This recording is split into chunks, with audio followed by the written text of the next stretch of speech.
कि अगर कोई शख्स स्टेटस पे गाना रखता है, पहली चीज गाने का सुनना देखना गुनाह है। और कोई शख्स अगर स्टेटस पे ये गुनाह कर रहा है तो जितने लोग उसका स्टेटस देखेंगे वो सब भी गुनाहगार होंगे और इन सब का गुनाह रखने वाले को होगा। तो लोग जो स्टेटस पे गाने रखते हैं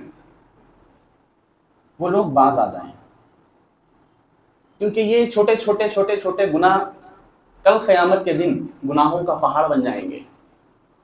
अल्लाह हम सबको माफ फरमाए।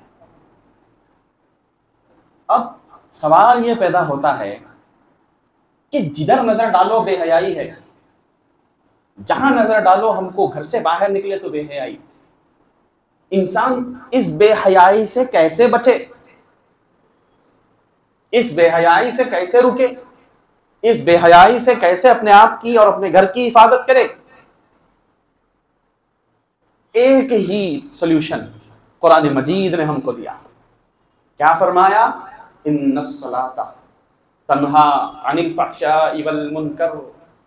ऐ लोगों, बेशक नमाज बुरी बातों से और बुरे कामों से तुमको रोकती है। बेशक नमाज तुमको बुरी बातों से और बुरे कामों से रोकती है। फहश कामों से यानी गंदे कामों से। गंदे कामों में क्या चीजें आती है? आंखों का जिना, होठों का जिना, जबान का जिना, कान का जिना, तसव्वुरात का, ख्यालात का जिना, ये सारी चीजें फहाशी में आती हैं। और अल्लाह के रसूल सल्लल्लाहु अलैहि वसल्लम ने इरशाद फरमाया कि अगर तुम कामयाब होना चाहते हो तो दो चीजों की हिफाजत करो जो अल्लाह ने तुमको दी है, एक आंख और एक अपनी शर्मगाह। इन दो चीजों की हिफाजत कर लोगे तो तुम कामयाब। अब इन दो चीजों की हिफाजत के लिए ईमान की कुव्वत शर्त है, ईमान का मजबूत होना जरूरी है। लोगों का ईमान कामिल होना जरूरी है, ताकतवर होना जरूरी है, मजबूत होना जरूरी है। और ईमान की मजबूती अल्लाह के जिक्र में, अल्लाह के रसूल की पैरवी में है, अल्लाह के रसूल की तालीमात को फॉलो करने में है। इसीलिए अल्लाह ताला ने इरशाद फरमाया कि बेशक नमाज बुरे यानी फहश कामों से और बुरी बातों से रोकती है। आप माशाल्लाह जो नमाज के आदी हैं, मैं उनके लिए अर्ज नहीं कर रहा हूँ। जो लोग नमाज को इग्नोर कर देते हैं वो लोग नमाज की आदत डाल कर देखें, वो नमाज की आदत डाल कर देखें। आप एक दिन, ज्यादा नहीं, एक दिन फजर से इशा बाजमात अदा कीजिए, सुन्नत और नवाफिल के साथ वक्त निकाल कर। अल्लाह की मोहब्बत का सबूत है, यही सबूत है कि आदमी अपनी जिंदगी में से, मसरूफ तरीन जिंदगी में से कुछ लम्हात अल्लाह के लिए निकाले। ये बंदगी का हक है। एक दिन कोई अगर 5 वक्त की नमाजें अपने अपने वक्त मुकर्ररा पर मस्जिद में बाजमात अदा करके देख ले, एक दिन उसका पिछली जिंदगी से बेहतर दिन होगा। वो कोशिश करके देखें, एक दिन, ज्यादा नहीं। एक अल्लाह के वली ने बहुत ही खूबसूरत जुमला इरशाद फरमाया। उनके चंद मुरीदों ने उनसे आकर अर्ज किया कि सरकार, हम कितनी कोशिश करते हैं नमाज की आदत डालने की, नमाज की पाबंदी करने की, लेकिन किसी ना किसी वजूहात से कम से कम दिन में एक आध नमाज तो हमसे छूट जाती है। तो अल्लाह के वली ने एक खूबसूरत जुमला इरशाद फरमाया कि तुम लोग अगर नमाज के आदी बनना चाहते हो तो तुम क्या करो, 40 दिन तक, कितने, 40 डेज तक 5 वक्त की नमाज की पाबंदी करो। 40 डेज तक 5 वक्त की नमाज को मत छोड़ो। 41वें दिन से नमाज तुमको नहीं छोड़ेगी, नमाज तुम्हारी दोस्त बन जाएगी, ऐसी साथी बन जाएगी, ना तुम नमाज को छोड़ोगे ना नमाज तुमको छोड़ेगी। क्या खूबसूरत जुमला है। कदरदान अगर कोई है इस जुमले का तो वो अपने सहने दिल में जाफरानी रंगत से इस जुमले को लिख ले कि 40 दिन तक नमाज को मत छोड़ो, 41वें दिन से नमाज तुमको नहीं छोड़ेगी। नमाज क्या है? नमाज बंदे का अल्लाह की बारगाह में मोहब्बत का सबूत है कि ऐ अल्लाह, तूने हमको पैदा फरमाया, तेरा एहसान है कि तू हमारी परवरिश फरमा रहा है, तेरी कायनात में तेरा रिस्क हमको मिल रहा है, तूने अपनी मोहब्बत का सबूत दे दिया। मालिक, हम 5 वक्त सर झुका के अब तेरी मोहब्बत का हम सबूत देंगे। नमाज मोहब्बत इलाहिया का सबूत है, और जो जितना पाबंद है नमाज का, वो अल्लाह से उतनी मोहब्बत करता है। नौजवानों, इस बात को अपने दिल में मरते दम तक रख लो कि जो लोग जवानी में नमाज को इग्नोर कर देते हैं, इसमें कोई शक नहीं कि वक्त आखिर लोगों का रुख मसाजिद की तरफ होता है। ज़ईफ़ी में लोग मसाजिद की तरफ जौक दर जौक आते हैं, इसमें कोई शक नहीं, क्योंकि आदमी जिम्मेदारियों से फारिग हो जाता है। अब उसको एक ही चीज उसके जहन में चल रही होती है कि मुझे अल्लाह की बारगाह में पेश होना है। अब जब पेश होना ही है तो क्यों ना तौबा करके पेश हो जाएं, क्यों ना नमाजों की पाबंदी कर लें, क्यों ना हम इस्लाम की तालीमात पे अमल कर लें। तो ये चीज उनको समझ में आ जाती है। लेकिन अल्लाह के रसूल सल्लल्लाहु अलैहि वसल्लम इरशाद फरमाते हैं कि अल्लाह को पूरी कायनात में अगर किसी का सजदा पसंद है तो वो नौजवान का सजदा पसंद है। नौजवान का सजदा पसंद है। यूं तो सबके सजदे अल्लाह की बारगाह में काबिल कबूल है और अल्लाह कबूल करे, लेकिन पसंदीदा सजदा जवानी का सजदा है। बयान किया गया कि बुढ़ापे के 100 सजदे जवानी के 1 सजदे का मुकाबला नहीं कर सकते। जवानी की इबादत आदमी को अल्लाह ताला के इतना करीब कर देती है कि किसी भी उम्र की इबादत अल्लाह की बारगाह में किसी को इतना मकबूल नहीं बनाती जितना जवानी की इबादत बनाती है। और अल्लाह के रसूल सल्लल्लाहु अलैहि वसल्लम इरशाद फरमाते हैं कि नमाज एक ऐसी इबादत है जिसमें कादिर मुतलक, कादिर खालिक कायनात, मालिक कायनात, खुदावंद आलम बंदे के इतने करीब आ जाता है, इतना करीब हो जाता है परवरदिगार आलम कि अगर बंदे को इसका इरफान हो जाए तो अल्लाह के रसूल इरशाद फरमाते हैं कि एक निदा देने वाला फरिश्ता उसके कान के करीब खड़े रह के जो नमाज पढ़ता है, जो नमाज में होता है, उसके कान के करीब रह के वो फरिश्ता अर्ज करता है कि ऐ बंदे, अगर तुझे मालूम हो जाए कि अब फिलहाल तुझ पर जो कैफियत, जो अनवार और तजल्लियात जो तुझ पर अल्लाह के नाजिल हो रहे हैं, अगर तुझको मालूम हो जाए कि तू किसके सामने खड़ा है तो अपनी मौत को कबूल कर लेगा मगर नमाज नहीं तोड़ेगा। अल्लाह अकबर। तो अपनी मौत को कबूल कर लेगा, मौत तो आनी ही है एक दिन, लेकिन तुम अपने मरने तक नमाज को नहीं तोड़ेगा। अगर तुझे मालूम हो जाए, अगर तुझे पहचान हो जाए कि तू किसके आगे सर झुका रहा है। अल्लाह अकबर, अल्लाह अकबर। नमाज है क्या? शुक्र है। शुक्र है क्या? किस चीज का शुक्र है?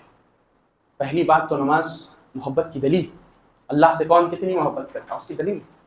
दूसरी चीज, अल्लाह जब कोई बंदा नमाज पढ़ता है उसकी रूहानियत में इजाफा होता है, उसकी रूहानियत चेंज हो जाती है, कैफियत उसके बदलना शुरू हो जाते हैं, उसके दर्जात बुलंद होना शुरू हो जाते हैं। जो नमाज की पाबंदी कर लेता है, अल्लाह की खुर्बत के रास्ते और उसके दरवाजे खुलना शुरू हो जाते हैं जो नमाज की पाबंदी करना शुरू कर देता है।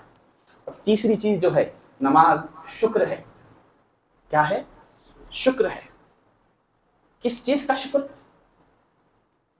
तकबीर तहरीमा से नमाज शुरू करते हैं, अल्लाहु अकबर, और नाफ पे हाथ बांध लेते हैं। 2 रकात अगर है फजर के तो 2 रकात पढ़ते, जोहर के 4 है तो 4 पढ़ते, असर के 4 है तो 4 पढ़ते, मगरिब के 3 है तो 3 पढ़ते, इशा के 4 है तो 4। मैं फर्ज नमाजों की बात कर रहा हूँ। उसके बाद नमाज का जो इख्तिताम होता वो सलाम पे होता, अस्सलामु अलैकुम व रहमतुल्लाह, अस्सलामु अलैकुम व रहमतुल्लाह। इख्तिताम नमाज का। इतनी नमाज है, लेकिन मैं आपसे अर्ज करूं कि ये तकबीर तहरीमा से सलाम फेरने तक, 2 रकात हो, 3 रकात हो या 4 रकात, नमाज आपके सर के बाल से लेके पैर के नाखून तक जिस्म के हर अज़ू का शुक्र है अल्लाह की बारगाह में। वो कैसे? सबसे पहले आदमी नियत करता नमाज की, तो बड़ी तेजी से अपनी बात को खत्म कर, नियत करती, मैं 2 रकात नमाज फज्र के फर्ज की नियत करता हूं, 2 रकात नमाज फज्र की, वास्ते अल्लाह ताला के ताबे इमाम के मुंह मेरा काबतुल्लाह शरीफ की तरफ। अब नियत काम हो रही। नियत किस चीज का नाम है? दिल के इरादे का। किसका नाम है? दिल के इरादे का। तो जहां इरादा हो रहा है उस मकाम का शुक्र अदा हो गया। इरादा कहां हुआ? दिल में, तो दिल का शुक्राना अदा हो गया। अब हाथ उठाए, तकबीर तहरीमा, अल्लाहु अकबर, और जबान से अल्लाह की तस्बीह की, अल्लाह की बड़ाई को बयान किया, किबरियाई को बयान किया, अल्लाहु अकबर कहा, तो जबान का शुक्राना। हाथ उठाए कानों तक, हाथ का शुक्राना और कान का शुक्राना, और बांध लिए अपने नाफ पर, तो अपने पेट का शुक्राना और अपने नफ्स का शुक्राना और अपनी कलाई का शुक्राना। फिर उसके बाद जबान से पढ़ रहे हैं सना, सुब्हानक अल्लाहुम्मा व बिहम्दिका व तबारक अस्मुका व तआला जद्दुका व ला इलाहा गैरुक। जबान का शुक्राना, आवाज का शुक्राना, ख्यालात का शुक्राना, अकीदे का शुक्राना, इस्लाम का शुक्राना, नजरिए का शुक्राना। और जहां नजर रख रहे हैं, सजदे की तरफ नजर रख रहे हैं, नजर का शुक्राना। और जितनी सांसें नमाज के दौरान ले रहे हैं, सांसों का शुक्राना। सूरह फातिहा पढ़ रहे हैं, ज़म्मा सूरह की तिलावत कर रहे हैं, फिर झुक रहे हैं, झुकते ही पीठ का शुक्राना, घुटनों का शुक्राना। उसके बाद उठ रहे हैं, फिर सजदे में जा रहे हैं, पेशानी का शुक्राना, नाक का शुक्राना, जबान का शुक्राना, होठों का शुक्राना, पूरा जिस्म का शुक्राना। पूरी नमाज खत्म होने तक अदा हो रहा है कि मालिक तेरा करम है कि हम तकबीर तहरीमा के लिए हाथ उठा रहे हैं, हमारे हाथ सलामत है। मालिक तेरा करम है कि हम अपनी जबान से तेरा नाम पुकारने के काबिल है, गूंगे नहीं है। मालिक तेरा करम है कि हम नजर को सजदे की जानिब रख रहे हैं, अंधे नहीं हैं। मालिक तेरा करम है कि हम तेरी बारगाह में खड़े हो रहे हैं, लंगड़े नहीं है। मालिक हम दोनों हाथ उठा रहे हैं, हमारे दोनों हाथों में से कोई हाथ माजूर नहीं। तेरा करम है, तेरा शुक्र है। ये शुक्राना है नमाज। अपने पैरों का शुक्राना, हाथों का शुक्राना, पूरे जिस्म का शुक्राना। और अल्लाह शुक्र करने वालों को बहुत पसंद फरमाता है। अच्छा, अब ये एक इबादत में अल्लाह की मोहब्बत की दलील भी आ गई, अल्लाह की बारगाह में शुक्र भी हो गया, अल्लाह से कुर्बत भी हासिल हो रही है, दर्जात भी बुलंद किए जा रहे हैं, रूहानियत में भी कैफियत बदलती जा रही है। एक नमाज क्या क्या अता कर रही है? तो नमाज हम बज़ाहिर अल्लाह के लिए अदा कर रहे हैं, हकीकत में इसके फायदे हमको हासिल हो रहे हैं। जिस्मानी फायदा भी हासिल हो रहा है, रूहानी फायदा भी हासिल हो रहा है।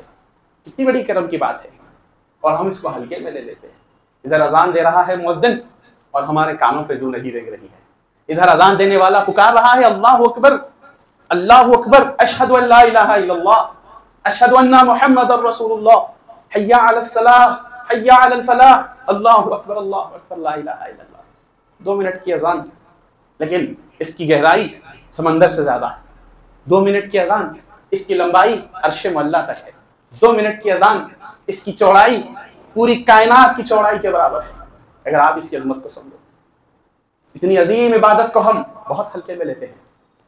खुदा की कसम, अगर कोई भी फील्ड में कामयाबी चाहते हो, अब आइए मैं थोड़ा सा दुनियावी गुफ्तगू कर लूँ। अगर किसी भी फील्ड में आप कामयाबी चाहते हैं, नमाज की आदत डाल लीजिए, नमाज की आदत डाल लीजिए। एग्जाम में कामयाब होना है, मेहनत अपनी जगह। ऐसा भी नहीं है कि पूरी मेहनत छोड़ के नमाज़ा पढ़ते जा रहे पास नहीं होते। मेहनत अपनी जगह, नमाजों की आदत डाल लो। कारोबार में बरकत चाहते हो, घर में खुशहाली चाहते हो, नमाज की आदत डाल लो। आप नमाज की आदत डाल लो, यकीन जानो नमाज हर फील्ड में कामयाबी की चाबी है। हर फील्ड की चाबी कामयाबी की नमाज। आप दाल की आदत देख लो,